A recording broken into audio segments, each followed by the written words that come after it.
Hello students, स्वागत है आपके अपने YouTube चैनल प्रत्यांश मैथ क्लासेस में। आज हम लोग मैट्रिक 2022 की तैयारी कर रहे स्टूडेंट के लिए जो सेंटअप एग्ज़ाम हो रहा है उसी का मैथमेटिक्स का ऑब्जेक्टिव प्रश्न को हम लोग सोल्व कर रहे हैं। पार्ट 1 वीडियो में हम 1 से लेकर 51 तक प्रश्न को बहुत ही विस्तार ढंग से सोल्व किए हैं।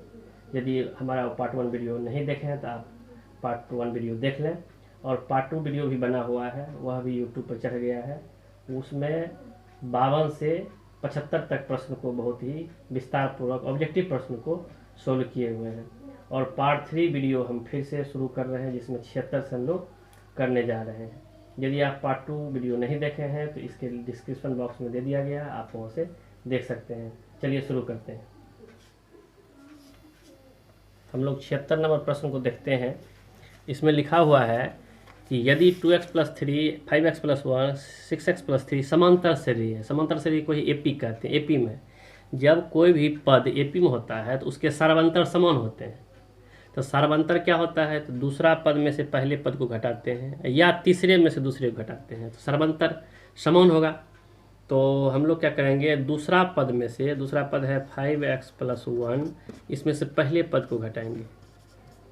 पहला पद है 2x + 3 और बराबर तीसरा पद है मेरा 6x + 3, इसमें से दूसरा पद है 5x + 1, इसको घटाएंगे। तो दूसरे पद में से पहला पद को घटाए हैं तो सर्वंतर ही हुआ, और तीसरा में से दूसरे को घटाए हैं तो ये भी सर्वंतर। सर्वंतर सर्वंतर के इक्वल होगा, इसीलिए इसी विधि से हम लोग x का मान निकालेंगे। तो 5x + 1 माइनस से गुना हो जाएगा तो -2x, फिर यहाँ -3, 6x + 3 -5x -1। तो x वाला की एक तरफ लाते हैं, 5x में से 2x जाएगा तो हो जाएगा 3x, और 1 में से 3 जाएगा तो -2, और 6x में से 5x जाएगा तो x, 3 में से 1 जाएगा +2। तो x वाला की एक तरफ लाते हैं, 3x + x इधर जाएगा -x, 2 पहले से है -2 उधर जाएगा +2, या 3x में से 1x जाएगा तो 2x बराबर 2 2 4। तो x बराबर कितना हो गया, 4/2, 2 दूना 4। तो x का वैल्यू निकालना है तो x का वैल्यू कितना निकल गया, 2। ऑप्शन कहाँ में है, बी में है, ऑप्शन ए में है 2। चलते हैं 77 नंबर प्रश्न में। समांतर श्रेणी, इसी को कहते हैं एपी। समांतर श्रेणी को ही एपी कहते हैं। एपी 117, 104, 91, 78 का 8वां पद, तो देख रहे हैं घटते जा रहा है। 8वां पद निकालने के लिए हम लोग ए का मान दिया हुआ, ए होता है शुरू वाला पद, 117 दिया हुआ है। डी कैसे निकलता है, दूसरा पद में से पहला पद या तीसरे में से दूसरे, तो दूसरा पद में से ही पहला घटाते हैं। 104 में से 117 जाएगा, तो 104 में से 17 जाएगा तो कितना होगा, 11 4 17, तो कितना होगा, 11 हो जाएगा। 11 नहीं, 11 नहीं, 12, 13 4 17, 13 होगा, 13। तो 100 में कम में से ज़्यादा घट रहा है तो -13 होगा, -13, 13 4 17। हमको निकालना है 8वां पद। 8वां पद को A8 कहते हैं। और 8वां पद बराबर हो जाएगा, इसको डायरेक्ट तो लिख सकते हैं, A8 बराबर A + n-1 × d होता है। तो 8वां पद कहेगा 7d लिखेंगे। 10वां पद कहता है A10, तो यहाँ लिखते हैं 9d, 1d घट जाता है। तो A कितना दिया हुआ है, 117 जोड़ 7 गुना d कितना है, 13 -13, 117 13 91, 117 में से 91 जाएगा, घटाइए, 117 में से 91 जाएगा, 11 7 में से गया 6, 11 में से 9 गया 2, कितना होगा, 26 हो गया। 26 कहाँ है, ऑप्शन बी में है। 78वां प्रश्न है, एपी का nवां पद मालूम है। nवां पद को an कहते हैं। an हमको मालूम है 2n + 1। तो हम लोग 3 पद निकाल लेते हैं, प्रथम 3, तब उसको योग करते हैं। तो हम लोग पहला पद निकालते हैं, पहला पद को a1 कहते हैं, n के बदले 1 बैठाएंगे। तो 2 गुना 1 जोड़ 1, 2 के 2 1 3, पहला पद होगा 3। a2 दूसरा टर्म, 2 गुना 2 जोड़ 1, 2 दूना 4 1 5। a3 तीसरा पद, तो जहाँ जहाँ n है तहाँ तहाँ 3 बैठाएंगे। तो 2 3 6 1 7, यही हुआ 3 5 7 हुआ एपी के 3 पद। एक 3 हो गया, एक 5 हो गया, एक 7। अब कहता है योग प्रथम 3 पदों के योग, 3 पदों का योग। 3 पद तो हम निकाल लिए हैं, अब इसको जोड़ना है। 3 जोड़ 5 जोड़ 7, तो 7 5 3 8 7 15 हुआ। 15 है कहाँ? ऑप्शन ए में है। प्रश्न में है 2 बिंदु दिए हुए हैं, मान लेते हैं एक ए है एक बी है, और इसके नियामक मालूम है -6 और 5। दूसरे बिंदु का है -2 और 3, और इसके मध्य बिंदु का भी नियामक दिया हुआ है। एक है a/2, एक है 4, और यह बिंदु है P। तो हम लोग मध्य बिंदु का नियामक फार्मूला पढ़े हैं। क्या पढ़े हैं? मध्य बिंदु के नियामक पढ़े हैं x1 जोड़ x2/2, y1 जोड़ y2/2, यही पढ़े हैं। तो मध्य बिंदु के नियामक का वैल्यू बिठा देंगे यहाँ पे। एक है a/2, एक है 4, बराबर x1 कितना है? -6। x2 कितना है? -2, तो minus minus plus minus minus ये होगा /2, y1 कितना है? 5, y2 कितना है? 3/2। तो इसको एक बार और लिख लेते हैं, a/2 और 4, इसको करते हैं तो 6 2 -8/2, 8/2, तो 2 चौके 8 -4 हुआ, 2 चौके 8 4 हुआ। तो a/2 और 4 बराबर होगा -4, 4। तो वैल्यू अज्ञात किसका है? शुरू वाला का। तो इसको तुलना इससे कर देंगे, इसको तुलना इससे, इसका तो वैल्यू इक्वल है, ये है। हमको इसको इसके जो अज्ञात है अज्ञात को करेंगे। तो a/2 बराबर होगा -4 के, कोना कोनी गुना करेंगे, a गुना 1 a, 4 दूना 8 -8। तो a का मान कितना निकला? -8। -8 है कहाँ? ऑप्शन ए में। यहाँ त्रिभुज के केंद्रक कहता है निकालने के लिए। त्रिभुज के केंद्रक को G से सूचित करते हैं, और त्रिभुज के केंद्रक का नियामक होता है x1 + x2 + x3/3, y1 + y2 + y3/3। तो x1 क्या होता है? शुरू वाला, सबका शुरू वाला है x1 x2 x3, बाद वाला y1 y2। x1 है कितना? -1, प्लस x2 कितना है? 5, x3 कितना है? -4 है, तो -4 लिखते हैं, प्लस माइनस माइनस होता है, डायरेक्ट लिख दिए। 3, y1 कितना है? 4, y2 कितना है? 2, y3 कितना है? -15 है, प्लस माइनस माइनस से 15 लिख देते हैं, /3, सॉरी। इसको हल करते हैं तो -4 -1, तो -4 प्लस -5 + 5 0, 0/3, 4 2 6, 6 में से 15 जाएगा, -9, 3 3 जा 9, -3, तो 0 कुछ भी 0 और -3, 0, -3 कहाँ में है? ये आपका ऑप्शन ए में है। यहाँ प्रश्न में 2 बिंदु दिया हुआ है, उसके नियामक हैं, और 1,0 का किस अनुपात में अंतर विभाजित करता है। तो मान लेते हैं k अनुपात 1 में बढ़ता है, तो k को हम लोग m मान लेते हैं, 1 को n, n अनुपात होता है ना, तो k अनुपात 1 मान लिए। मतलब ये जो ए बी है k अनुपात 1 में इसको डिवाइड करता है, बांटता है। तो विभाजन सूत्र हम लोग पढ़े हैं m(x1 + n(x2) बटे m + n, my1 + ny2 बटे m + n। तो हम लोग इसको यहाँ पे अप्लाई करते हैं विभाजन सूत्र। तो विभाजन सूत्र से तो हम लोग विभाजन का तो मान दिले है, 1,0 इतना अनुपात में बढ़ता है, 1,0 ये विभाजन का बिंदु का मान, या इसको डायरेक्टली हम लोग y के वैल्यू से पुट कर देंगे k अनुपात 1 से। तो m की जगह k रखेंगे, k + k × x1 कितना है? देखिए 2 है, प्लस n कितना है आपका? n 1 है, x2 कितना है आपका? x2 5 है, बटे m + n, तो k + 1, m कितना है? k, y1 कितना है? देखिए y1 है -3, और प्लस n कितना है? n है 1, y2 कितना है? y2 है 6, बटे m + 1, मतलब k + 1।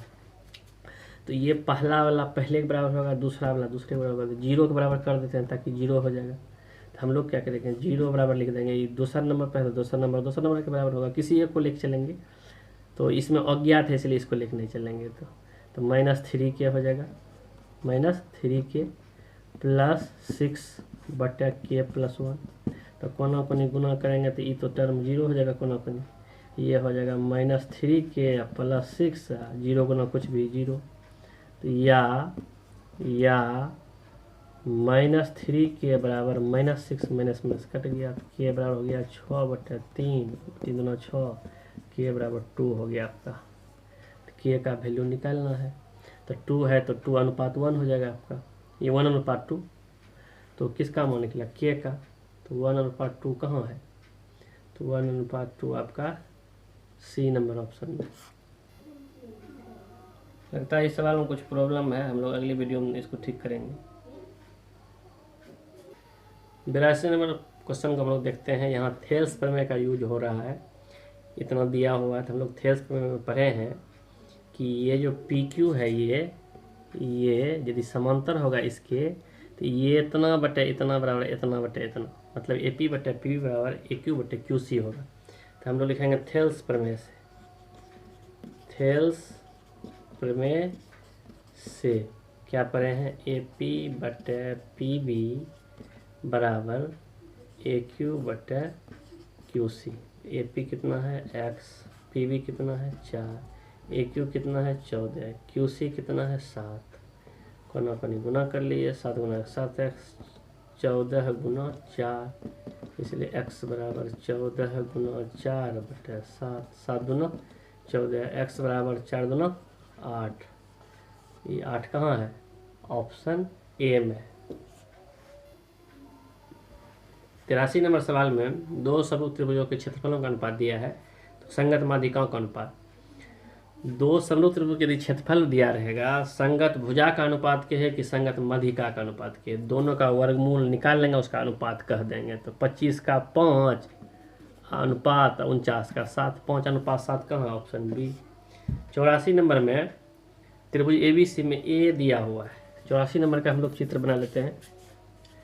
त्रिभुज है, त्रिभुज में ए है 4, तो मान लीजिए ए क्या होता है, तो शीर्ष ए के सम्मुख भुजा होता है ए, ई है 4। बी है 5, यदि बी इसको कहते हैं तो ये होगा 5। और सी है 3, सी है ये 3। तो इसमें क्या होता है, इसमें 3 भुजा है, 3 भुजा का माप दिया हुआ है। छोटा ए जो है वह भुजा की माप को दर्शाता है। तो इसमें बड़ी भुजा कौन है, ये 5। तो बड़ी भुजा का वर्ग 2 छोटी भुजा का वर्गों के योगफल के बराबर है। देखिए 25 25, 4 चौके 16, 3 3 9, 16 9 25, 16 9 25। तो एक बड़ी भुजा का वर्ग 2 छोटी भुजा के वर्गों के योगफल के बराबर होता है। ये कहाँ होता है, समकोण त्रिभुज। तो कहता है कोण सी, तो कोण बी बताइए, तो कोण बी कितना होगा, 90 डिग्री में होगा, इसलिए ऑप्शन बी आपका सही होगा।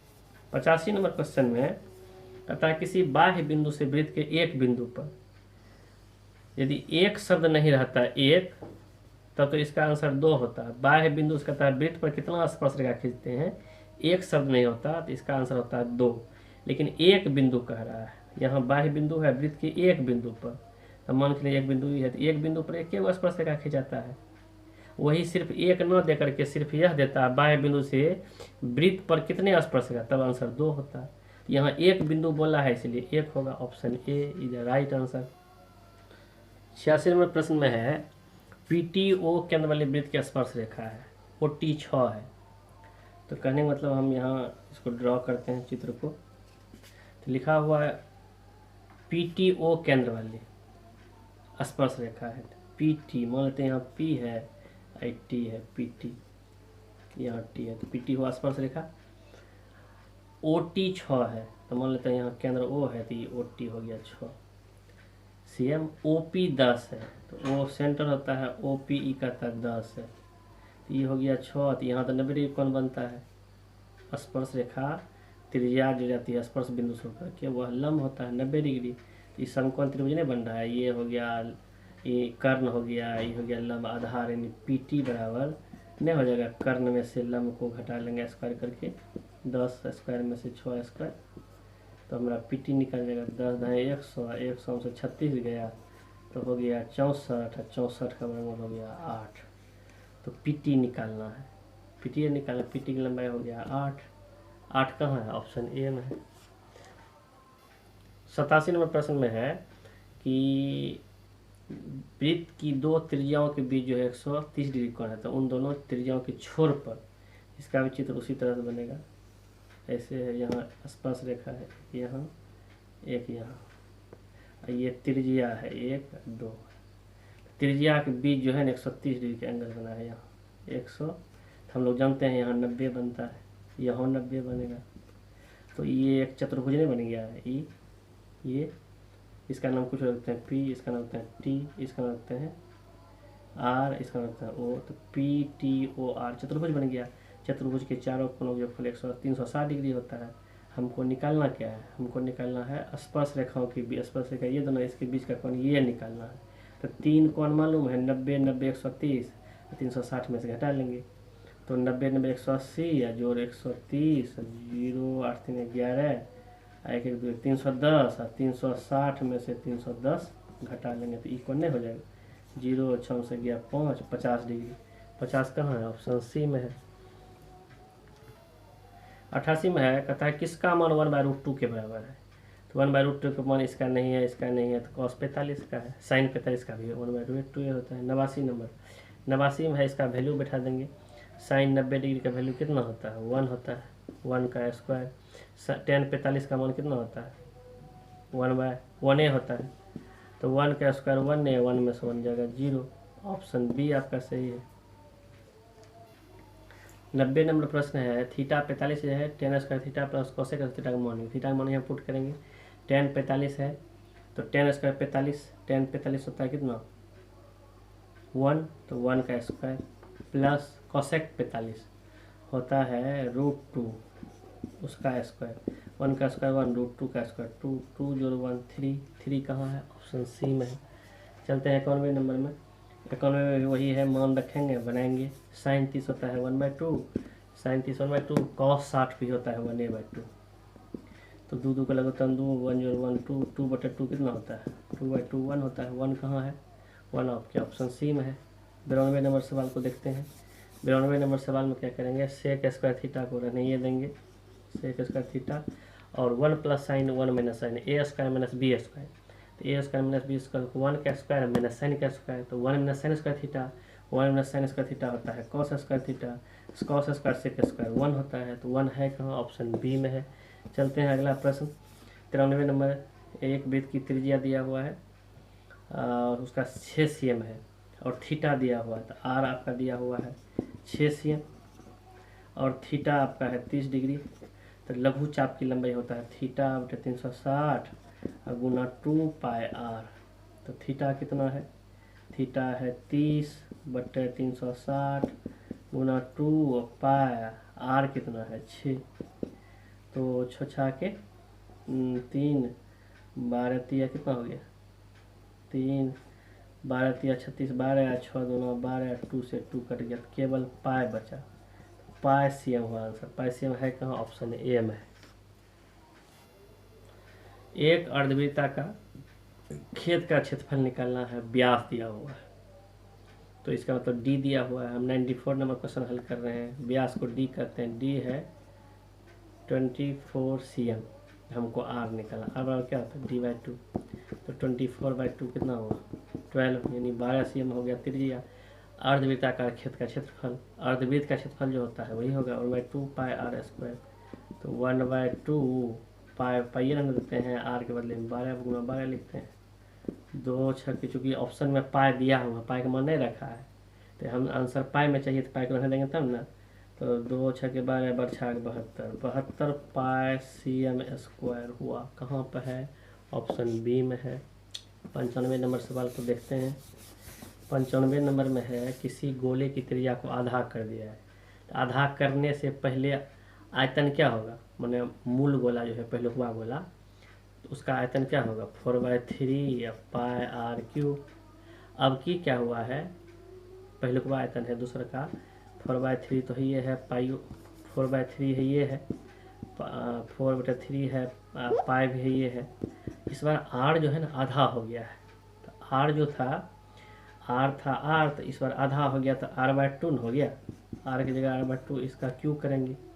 तो जब कहता है कितना अनुपात होगा, तो नया वाला मतलब पहलुकवा वाला में नबका वाला से क्या करेंगे, भगा दे देंगे, आर क्यूब, तो आर का आधा हुआ है उसका क्यूब करेंगे, तो ये तो कटिए गया है, ये 4/3 पाई, तो बच गया कितना, बच गया आपका आर क्यूब बटे आर का क्यूब और बटे 2 दूना 4 दूना 8, तो भागा उलट के होता है गुना आर क्यूब और गुना 8 कहाँ जाएगा ऊपर, आर क्यूब आ जाएगा, आर क्यूब कर गया, ऊपर में 8 नीचे में 1, तो 8:1 नहीं हुआ, 8:1 कहाँ, ऑप्शन बी में है। शुरू इसमें दिया हुआ है शंकु के पूर्ण सतह का क्षेत्रफल में पूर्ण पृष्ठ क्षेत्रफल दिया हुआ 18, कहता है उसकी त्रिज्या को चाहिए, यानी एल आधार की त्रिज्या के दुगुनी है, यानी 96 नंबर प्रश्न बना रहे हैं। एल जो है ना वह 2r के बराबर है, एल जो है 2r के बराबर है। तो शंकु का पूर्ण पृष्ठ क्या पढ़े हम लोग, शंकु का पूर्ण पृष्ठ का मान है 18, और हम लोग ये पढ़े हैं pi r into L plus R, ये पढ़े हैं। तो 18 तो है ये है, पाई r भी है ये है, एल की जगह पर हम क्या बैठाएंगे 2r, चूँकि एल जो है 2r के बराबर है, तो 2r जोड़ 1r है ये है पहले से, तो 18 बराबर पाई r और गुना 2r जोड़ 1r 3r। तो क्या करते हैं, तो हो जाएगा, इसको यहाँ लिखते हैं 3 पाई r स्क्वायर हो सकता है, 3 पाई r स्क्वायर बराबर हो गया 18, तो पाई r स्क्वायर बराबर कितना होगा 18/3, 3 छः के 18, तो पाई r स्क्वायर बराबर होगा 6, तो पाई r स्क्वायर ही नहीं होता है शंकु के आधार का क्षेत्रफल, आधार का क्षेत्रफल शंकु का जो आधार होता है वह कैसा होता है, वृत्त के जैसा होता है, तो यही आधार क्षेत्रफल कह रहा है। आधार का क्षेत्रफल क्या है कि पाई r स्क्वायर का मान पूछे, यही पूछ रहा है आधार का क्षेत्रफल, तो पाई r स्क्वायर का मान 6 हुआ, तो ये आपका ऑप्शन ए सही होगा। 97वें प्रश्न में घनाभ के 3 संलग्न फलक का क्षेत्रफल दिया हुआ है, तो फलक का क्षेत्रफल है, तो घनाभ का फलक का क्षेत्रफल है, तो इसका जब निकालेंगे हम लोग तो भुजात क्या निकलेगा, एल, इसका वर्गमूल हो जाएगा, तो वर्गमूल होगा तो क्या होगा x हो जाएगा, इसका y हो जाएगा, इसका z, जब आयतन निकलेगा तो x y z को गुना कर देंगे, तो इसका ऑप्शन डी होगा। यहाँ कह रहा है इसका माध्यिका निकालने के लिए, माध्यिका निकालने के लिए जो दिया हुआ है पद उसको आरोही या अवरोही क्रम में सजाते हैं, तो आरोही क्रम में सजा लिए, सजाने के बाद जब उसको गिनती की तो 7 आया, तो n 7 क्या है, 7 विषम है, 7 क्या है विषम संख्या है, तो विषम रहने पर माध्यिका बराबर फॉर्मूला होता है n + 1/2वां चरम, 2वां चरम, तो n है 7, 7 जोड़ 1/2, तो 7 1 8/2, 2 चौके चौथा चरमान होगा, चौथा चरमान क्या है, पहला दूसरा तीसरा चौथा, चौथा है 5, तो 5 आपका ऑप्शन सी हो जाएगा। नंबर क्वेश्चन है कि 5 4 9 8 7 4 2 6 4 7 3 का बहुलक, इसमें जो सबसे अधिक बार आता है वो होता है बहुलक, तो लग रहा है 4 सबसे अधिक बार, 4 1 बार 2 बार 3 बार, और कोई 3 आया है तो 1 ही बार आया है, मतलब सबसे ज़्यादा 4 बार, 4 सबसे अधिक बार आया, इसलिए बहुलक सी होगा। 100 नंबर प्रश्न में अच्छी तरह से फेंटी गई ताश के 52 पत्तों, ताश में 52 पत्ती होते हैं, अतः एक गली से एक पत्ता यादृच्छा निकाला गया, उसके बेगम होने की प्रायिकता, तो प्रायिकता के लिए हम लोग फार्मूला पढ़े हैं, जो जनरल फार्मूला है PE बराबर होता है NE/NS, तो बेगम जो होता है ना 4 पत्ता होता है बेगम का, तो बेगम होने की प्रायिकता पूछ रहा है, तो बेगम की संख्या होता है कितना 4, NS हुआ सम ऑफ इवेंट, कुल कितना होगा 52, तो 52 भगा दे देंगे, 13 चौके 52, ऊपर में 1 बचा, 1/13 हुआ, ये ऑप्शन ए आपका सही है। इसी के साथ 10th क्लास का जो सेंटअप एग्जाम में जो परीक्षा किसी स्कूल में हो चुका है, मैथमेटिक्स के ऑब्जेक्टिव प्रश्न को हम 3 पार्ट में, पार्ट 1 पार्ट 2 पार्ट 3 में पूरा क्वेश्चन को सॉल्व कर दिए हैं। पार्ट 1 में 1 से लेकर 51 प्रश्न को हल किए हैं बहुत ही विस्तार से, पार्ट 2 में 52 से लेके 75 तक, पार्ट 3 में 76 से लेके 100वां क्वेश्चन तक को हम लोग डिटेल में हल किए हैं। यदि आपको हमारा यह वीडियो पसंद आता हो तो आप प्लीज़, एक छोटा सा रिक्वेस्ट है कि हमारे चैनल को सब्सक्राइब करें, लाइक करें और दोस्तों में शेयर करें, ताकि आपको जैसे ही हम नया वीडियो डालेंगे आपको नोटिफिकेशन तुरंत मिल जाएगा। Thanks for watching video.